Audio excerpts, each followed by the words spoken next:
I'm Ed Rosenberg. Falling down can be hazardous to your health, especially if you're older and your bones are more brittle and more likely to break. Unsteadiness in older folks is quite common, so on this edition of AgeWise, we provide tips on how to prevent falls.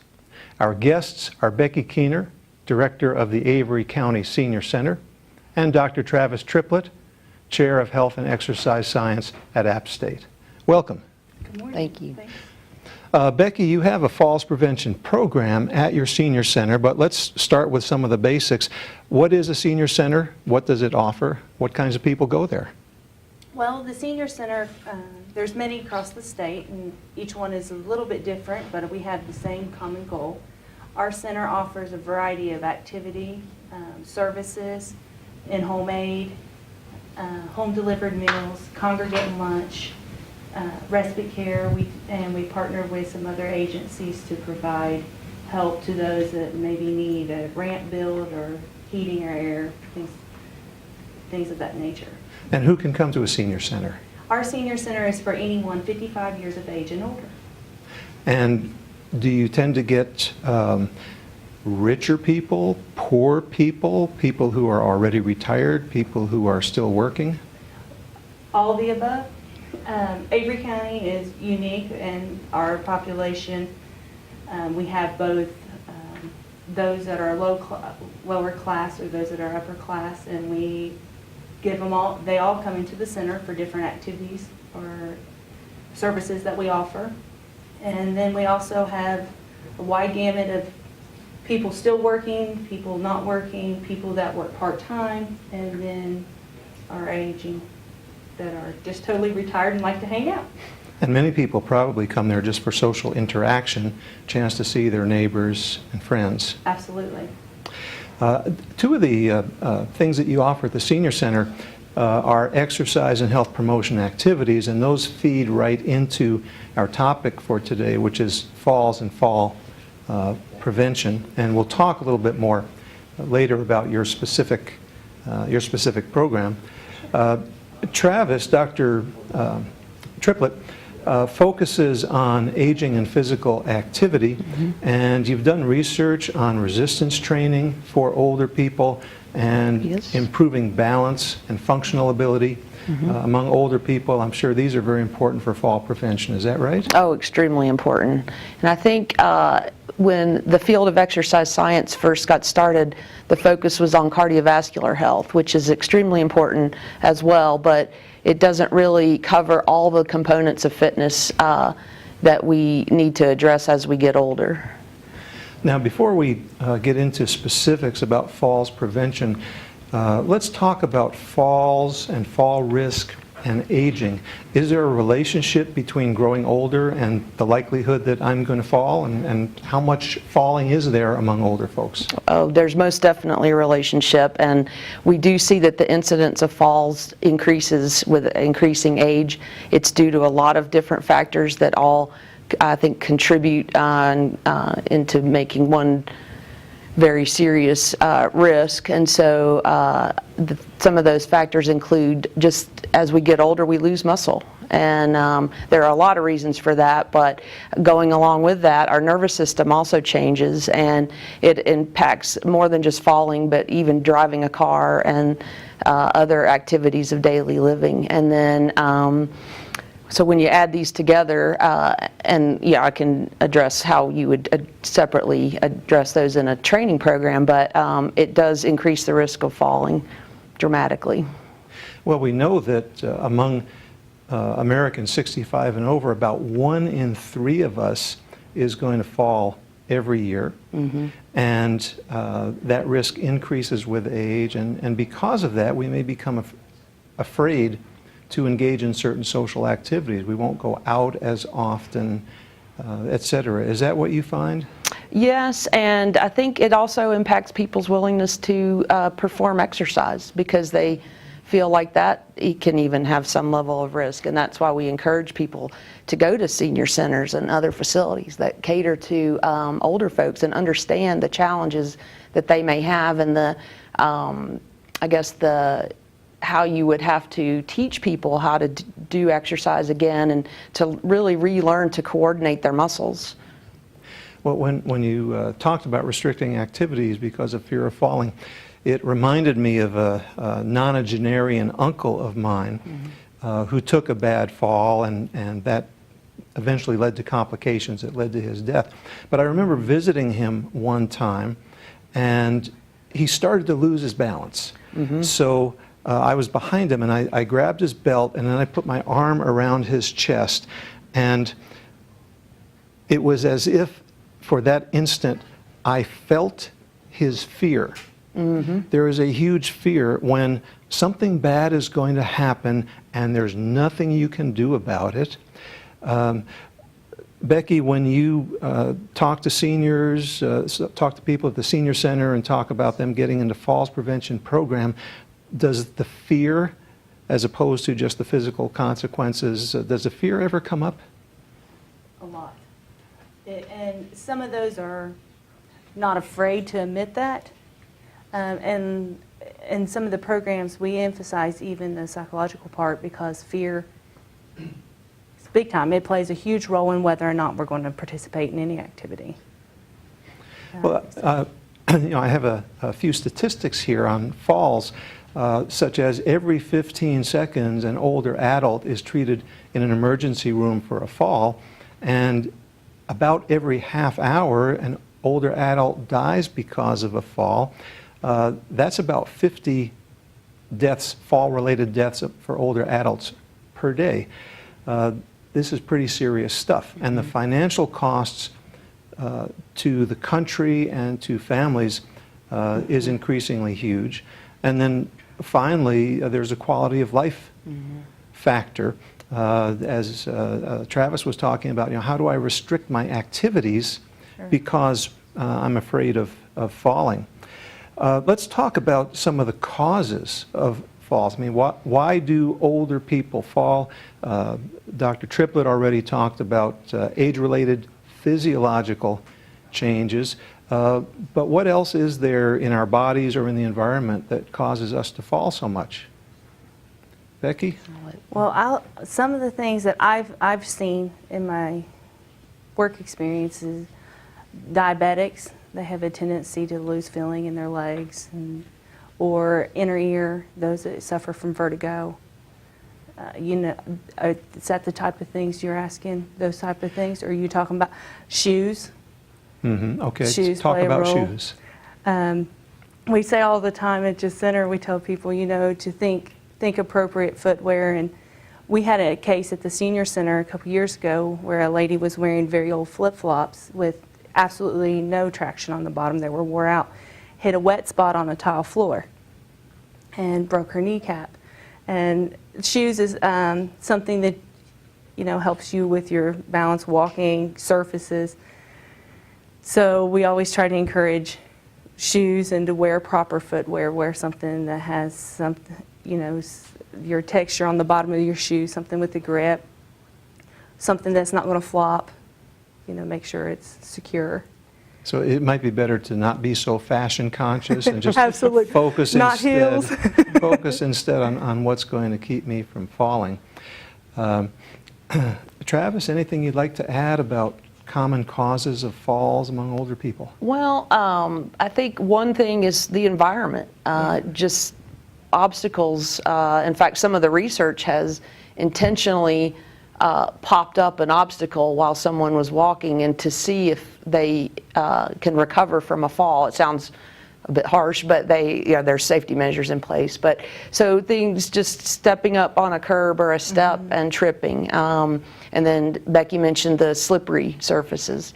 Other things, medications people are on. Sure. As we get older, people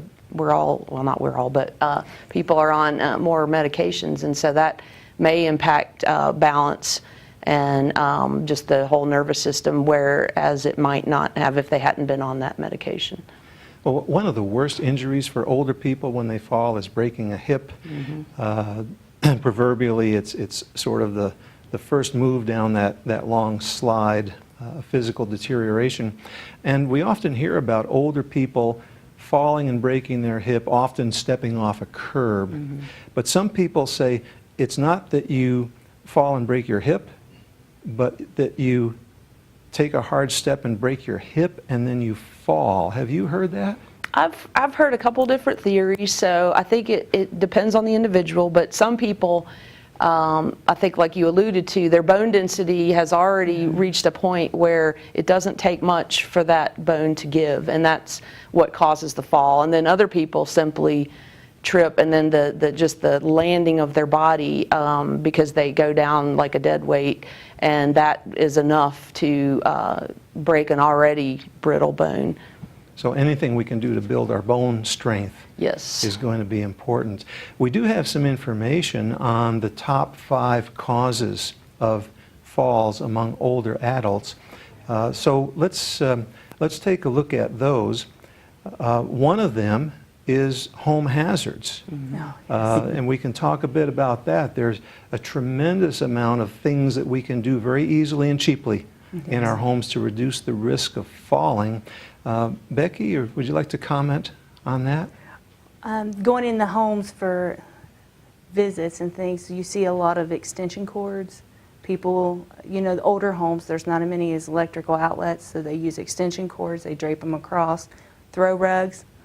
A lot of seniors have a lot of throw rugs all through their house, don't you think? And not placing shower mats in their showers or grab bars to get in and out of showers. You know, the bathroom is all hard surfaces, and precautionaries there. Can you think of some more furniture? Lots of furniture. Yeah.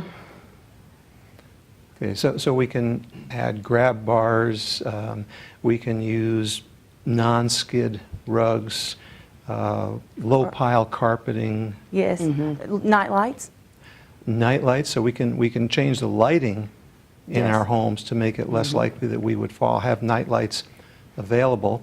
You don't want someone to have to get up out of bed and walk halfway across the room to get to the light switch. No, right. You want it right there Close. for them. Handrails, you know, and light switches on up and down the steps. That way you don't have to go down the steps to flip, you So know. light switches top and bottom of the stairs, handrails, and you know, another.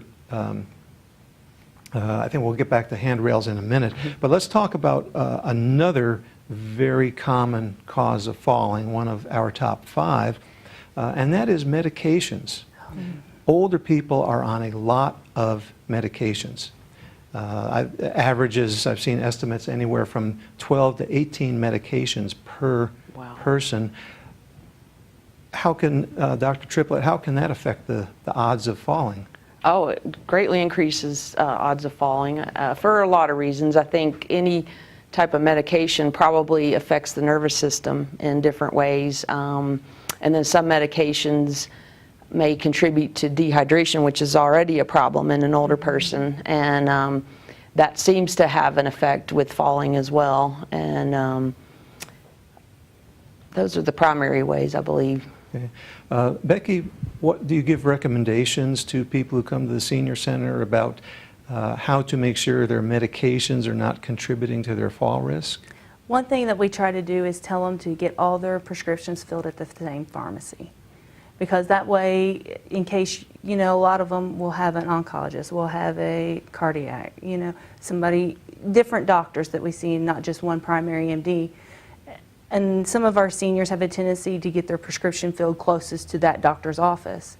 So what we encourage them is please go to the same pharmacy. That way, in case your other doctors may not know all the medications you're on, then the pharmacist can say, hey, did you know if you take this with this, possibly this could be a side effect?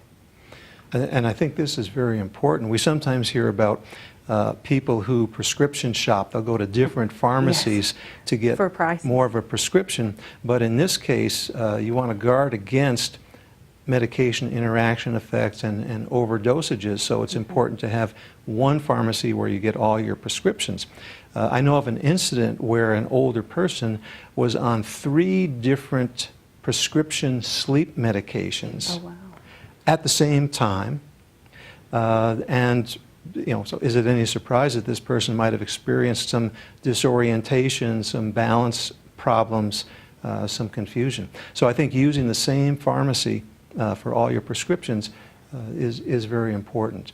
Another one of the most common causes of falling, or a couple more, have to do with vision and chronic condition. Let's talk about impaired vision. What happens to older people's vision, and how can that contribute to falling? Well, I mean, I think we all know that it becomes worse, and it could be due to just the muscles in the eye not being able to do their job and change the shape of the eyeball in order to focus on at different distances. The other thing is cataract development, and so that clouds the vision. And so I think those are primary, and it's not just, it's all kinds of vision. It's nearsighted and farsightedness, so that's people have trouble reading. They also have trouble seeing far away, and so that can impact pretty much everything you do. So older people will develop cataracts, they will develop glaucoma. We can't do a tremendous amount about this. There's cataract surgery. Macular degeneration. Pardon? Macular Macular degeneration. But there are things that we can do inside the house. I mean, well, first people can go to the optometrist and be sure that their glasses are correct. But inside the house, we were talking before about handrails. And one thing I've noticed is that in some homes, you may have a wooden handrail, so that's going to be a brown color. And then the wall itself will be painted a brown color. And it can be hard to see where that handrail is. So for older people, if you're going to have handrails, be sure that they're a contrasting color. You can do the same kinds of things with color strips on stairs, Yes. etc. Another very common contributor to falls among older folks is chronic conditions. So do you have any information about the types of chronic conditions, different diseases and things that might be linked to an increased risk of falling? Well, Becky mentioned diabetes, and so we know that the peripheral nerves lose some of their sensitivity, and so that makes it difficult for somebody to, we call it proprioception, to know where their body is in space. And then other conditions are things like just osteoarthritis. The joints are not only painful but stiff, and so it makes it difficult to place your limbs in a, an optimal position for walking or doing getting in up and down out of a chair, things like that. And then, finally, in terms of top 5 causes of falling, we have weakness and low balance. All else being equal, muscle mass deteriorates with age. Balance can be affected by problems that you have with your ears or nerves on the bottom of your feet. Often we can't do much about these, but exercise programs can help compensate for some of those losses. And it's a nice opportunity now to segue, Becky, into falls prevention programs. Tell us what you do at your senior center to help people reduce their risk of falling. Well, during the month of September, of course, we try to highlight falls prevention a lot because Fall Prevention Day is celebrated in that month. But one of the main programs that we do every year is Matter of Balance. And it is an Arthritis Foundation program in which it talks about not just the physical part of maybe those that have been sedentary a little longer to start moving, but it also works with your fear. It talks about the psychological part, or I am so scared to even go out to a movie with a friend or to watch a play because how many steps am I going to have to walk? Am I going to have to walk downhill to the front? Am I going to have handrails walking? So that program is great, and we do that. We usually have a full class where we work on both of those, both the part where what you're thinking and then what you're physically able to do to improve those. And how long does the program last? Well, you can do the program one time a week for 8 weeks, or you can do it twice a week for 4. And we try to do it twice a week for 4. Because once you get started, you're excited, you want to progress, and I think it was worked best for us. So you want people to learn proper exercises and things as quickly as possible, and then they can continue to practice these Sure, absolutely. on an ongoing basis. Well, I wonder if we can get a chair in here and we can demonstrate a few of those exercises. I'll be happy to be your guinea pig for Okay, that. sounds great. I have fallen now and then, and it really irritates me when I do that. But perhaps you could just run me through a couple of exercises so absolutely. people can see how easy these are to do, but how beneficial they can be. And absolutely, and it's something that you can do, here we can sit down, it's something that you can do in your home while you're the kitchen sink doing dishes or watching TV. We're going to do a start with the first one, and it's ideal to have a chair a little higher so you don't have to lean over. So you this can one's a stand little bit too low. little low. Okay. So something appropriate, maybe to the like a higher back chair or your kitchen sink, something level right there to where you can hold on easily. So what we're going to start with is toe raises. And let's start today, and let's just do 5. So let's come all the way up on the tip of your toes as far as you can, and we'll hold just a second and down and back up. And I always talk about it's very important to breathe. A lot of times when we start doing things, we hold our breath. So if you come up, the hardest part is when you're exhaling. So inhale, let's go up one more.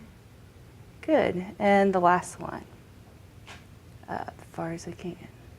And the And purpose down. of the chair or the counter is basically to keep me from losing my Stability, balance. yes. And also, even just psychologically, it makes me think, okay, I've got this, so I'm not going to fall over. Right, I'm right there. So I don't have to worry about that while I'm doing this. Absolutely. Okay, and are there exercises I can do sitting down? Absolutely. Once you come and have a seat. Now this, I'm going to make you probably do the hardest one we're going through the program that we'll do. And this one is working on strengthening our legs, getting in and up out of the chairs, using our joints. So what I want you to do, you can place your hands right on the lap. If you have arm rails, you can use those also. And what you're going to do, you're going to come halfway up to a standing position, and we're going to do it nice and slow, and then return seated at the same speed as coming up. So proceed up, 1, 2, 3, hold, 3, 2, 1, back down. All right, and let's come up again. 1, 2, 3, 3, 2, 1, and let's do one more. 1, 2, 3, and down, 3, 2, 1. And we always tell them take a deep breath after this, because like I said, a lot of times we'll hold our breath because it's hard, which you probably know that. Okay, so these are working on muscles that Working on muscles. So may have just, weakened over yes, time. sir. So getting in and out of chairs, couches, cars, all that is Okay. easier. Well, thank you very much. No problem. I remember that at one time my father was advised that when he's going upstairs, he should bend over and put his hands on his knees. And it wasn't so much that made a difference, but he was lowering his center of gravity. And I'm sure that in and of itself is beneficial. So this is what you do in the falls prevention program. You run do. people through these exercises, and then you want them to continue those at home. Sure, we give them a copy to take at home. Okay. Dr. Triplett, are there outcome assessments for these falls prevention programs? Is there evidence to suggest that they really work? Oh, I do believe so. And there's a battery of tests that are primarily functional. So they look at, in fact, one of the tests is very similar to what you just did, to getting up out of a chair. There's a test called Up and Go. So we have somebody stand up, walk around a cone that's 8 feet away, and sit back down, and that's a timed test. There's functional reach tests. There's carrying tests for things like groceries to try to mimic that. And so those are some of the more, we just call them functional tests, but in a way they're more field tests. They don't require a lot of sophisticated equipment. The stuff I have done in my research has been more in a laboratory setting. So we've measured things that require pretty, I guess, expensive equipment, but that certainly is not the purpose of a program, an exercise program that you would find at a senior center. So there are many valuable resources in terms of falls prevention. There are things that you can do physically. There are things you can do to your home to reduce the risk of falling. There are ways to navigate around the community to reduce the risk of falling. Many of those are available online. And certainly if anybody is interested in some of those, you can search for them online, or you can go to watchapptv.com. You can contact us, and we will be happy to send you a link to some of these online home assessment guides, fall prevention guides, checklists, and so on. In summary, I think that what we've learned is, first, find a good balanced program, find a good exercise program, and start in that. Talk to your healthcare provider and ask for a falls risk assessment. Review your medications with your pharmacist and be sure that there are no contraindicated ones or negatively interacting ones. Check your vision and hearing. Absolutely. Keep your home safe, and talk to your family members. Yes. Pride goeth before a fall. If we sacrifice a little bit of pride, maybe we won't fall so much. Well, that's our program for this week. We'd like to hear from you about the topics you'd like us to discuss. You can reach me at our website, watchapptv.com. And please join us again on AgeWise. I'm Ed Rosenberg.